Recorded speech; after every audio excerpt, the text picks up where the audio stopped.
안녕하세요. 개발자 팀입니다. 오늘은 TDD, 테스트 주도 개발에 대해 이야기해 보겠습니다. 혹시 코드를 다 만들고 나서 내가 짠 이 코드들이 진짜 잘 돌아가나? 하고 걱정해 보신 적이 있으신가요? TDD는 그 걱정에서부터 자유로워질 수 있는 개발 방법입니다. 즉, 기능에 대한 테스트를 먼저 만들고 그 테스트를 하나씩 통과하는 코드를 점진적으로 고도화하며 만들어 나가는 방법론이에요. 일반적인 개발 방법과는 그 순서가 반대죠. 그럼 TDD, 테스트 주도 방법론에 대해 지금부터 하나씩 살펴보겠습니다. 오늘 다룰 내용은 이렇습니다. 먼저 TDD가 뭔지 개념을 잡고 기존 개발 방식과 어떻게 다른지 비교합니다. 그 다음에 레드, 그린, 리팩터 사이클이라는 핵심 과정을 배우고 실제 자바 코드로 실습을 2번 해볼 거예요. 그리고 목 오브젝트라는 것도 알아보고 장단점과 실무 적용 전략까지 다뤄보겠습니다. TDD는 테스트 드리븐 디벨롭먼트의 줄임말입니다. 말 그대로 테스트가 개발을 이끈다는 뜻이에요. 보통 우리가 개발할 때는 코드를 먼저 짜고 나서 테스트를 하잖아요. 심지어 테스트를 잘 작성하지 않는 경우도 많죠. 그런데 TDD 방법론은 정반대입니다. 코드를 쓰기 전에 테스트를 먼저 만들어요. 비유하자면 이렇습니다. 요리를 할 때 레시피를 먼저 보고 요리를 시작하잖아요. TDD에서 테스트가 바로 그 레시피 역할을 합니다. 이 기능은 이렇게 동작해야 해 라는 명세를 테스트 코드로 먼저 적는 거예요. 그리고 아주 중요한 원칙이 있습니다. TDD, 환경에서 비즈니스 로직을 작성할 때는 우선 테스트가 통과하는 수준으로 최소한의 코드만 작성한다는 거예요. 나중에 필요할 것 같다고 미리 먼저 고민해서 만들지 않습니다. 딱 필요한 만큼만 만들면서 고도화 시켜나가는 거죠. 다이어그램을 보시면 차이가 명확합니다. 기존 방식은 요구사항을 분석하고 설계하고 코드를 다 짜고 마지막에 테스트합니다. 이때 버그가 발견되면 다시 코드로 돌아가야 하죠. 코드를 많이 짜놓은 상태에서 버그를 찾으려면 힘듭니다. 건초더미에서 바늘 찾기와 비슷해요. 반면 TDD는 요구사항을 분석한 다음 바로 테스트 코드부터 작성합니다. 그리고 그 테스트를 통과하는 코드를 짜고 리팩토링을 합니다. 이 사이클이 아주 짧게 반복돼요. 그래서 버그가 생기면 바로 알 수 있습니다. 테스트를 돌려보면 방금 작성한 코드에 문제가 있다는 걸 즉시 알 수 있으니까요. 이번에는 TDD의 핵심 개념은 레드, 그린, 리팩터 사이클에 대해 알아보겠습니다. 이 사이클은 총 3단계로 이루어져 있어요. 첫 번째는 레드 단계입니다. 실패하는 테스트를 먼저 작성합니다. 아직 기능 코드가 없으니까 당연히 실패하겠죠? 2단계에선 테스트 결과가 빨간색으로 나와서 레드라고 부릅니다. 두 번째는 그린 단계입니다. 방금 만든 테스트가 통과하도록 최소한의 코드를 작성합니다. 예쁘게 짤 필요 없어요. 그냥 통과만 하면 됩니다. 통과하면 초록색으로 바뀌니까 그린이라고 해요. 세 번째는 리팩터 단계입니다. 테스트가 통과한 상태에서 코드를 깔끔하게 정리합니다. 중복을 제거하고 변수명을 고치고 구조를 개선해요. 리팩토링 후에도 테스트가 여전히 통과하는지 확인하면 됩니다. 이 3단계를 계속 반복하면서 기능을 고도화하며 개발은 완성해 나가는 겁니다. 실제로 해볼까요? 아주 간단한 계산기를 만들어 봅시다. 먼저 레드 단계입니다. 캘큘레이터 테스트 클래스를 만들고 두 수를 더한다라는 테스트를 작성합니다. 캘큘레이터 객체를 만들고 add 메서드에 2와 3을 넣으면 5가 나와야 한다고 적어요. 아직 캘큘레이터 클래스가 없으니까 컴파일조차 안 되겠죠? 이게 레드 상태입니다. 그 다음 그린 단계입니다. 캘큘레이터 클래스를 만들고 add 메서드를 작성합니다. a 플러스 b를 리턴하면 끝이에요. 정말 간단하죠? 이게 바로 TDD의 핵심입니다. 복잡하게 생각하지 말고 테스트를 통과하는 가장 간단한 코드를 쓰면 됩니다. 이 예제는 워낙 간단해서 리팩터 단계에서 할 게 없지만 실제 프로젝트에서는 2단계가 굉장히 중요합니다. 이번에는 좀 더 실용적인 예제를 해보겠습니다. 비밀번호가 유효한지 검증하는 기능을 한번 만들어 보겠습니다. 레드 단계에서 2개의 테스트를 작성합니다. 첫 번째는 ABC처럼 짧은 비밀번호를 넣으면 폴스가 나와야 한다는 테스트. 두 번째는 ABCD 1, 2, 3, 4처럼 8자 이상이면 true가 나와야 한다는 테스트입니다. 이렇게 테스트로 요구사항을 먼저 표현하는 거예요. 비밀번호는 8자 이상이어야 한다 라는 요구사항을 코드로 적은 셈이죠. 그린 단계에서는 패스워드 밸리데이터 클래스를 만들고 isValid 메서드를 구현합니다. 패스워드가 널이 아니고 길이가 8 이상인지만 체크하면 돼요. 간단하죠?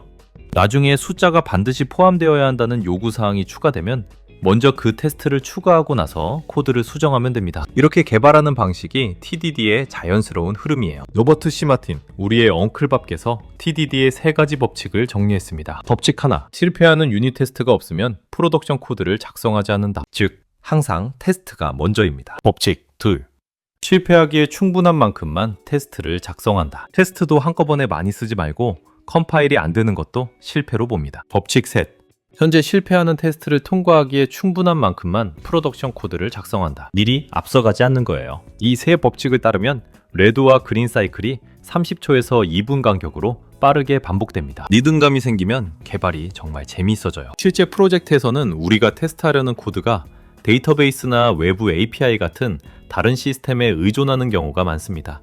그런데 테스트할 때마다 데이터베이스를 띄울 수는 없잖아요. 이럴 때 사용하는 게 테스트 더블입니다. 쉽게 말해서 가짜 객체예요. 종류가 세 가지 있는데요.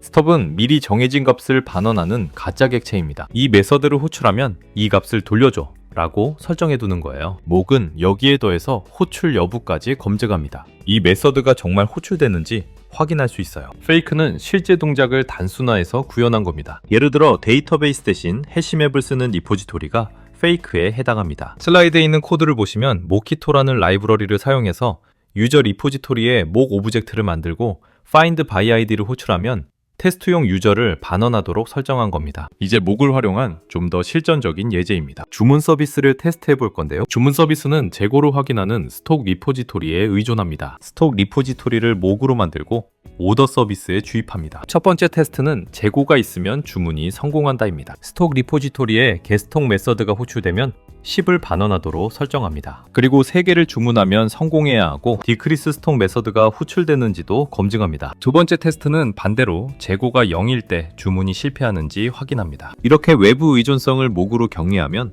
네트워크나 데이터베이스 없이도 비즈니스 로직을 빠르게 테스트할 수 있습니다. 그럼 TDD는 무조건 좋은 걸까요? TDD에도 장단점은 명확히 존재합니다. 먼저 장점부터 보겠습니다.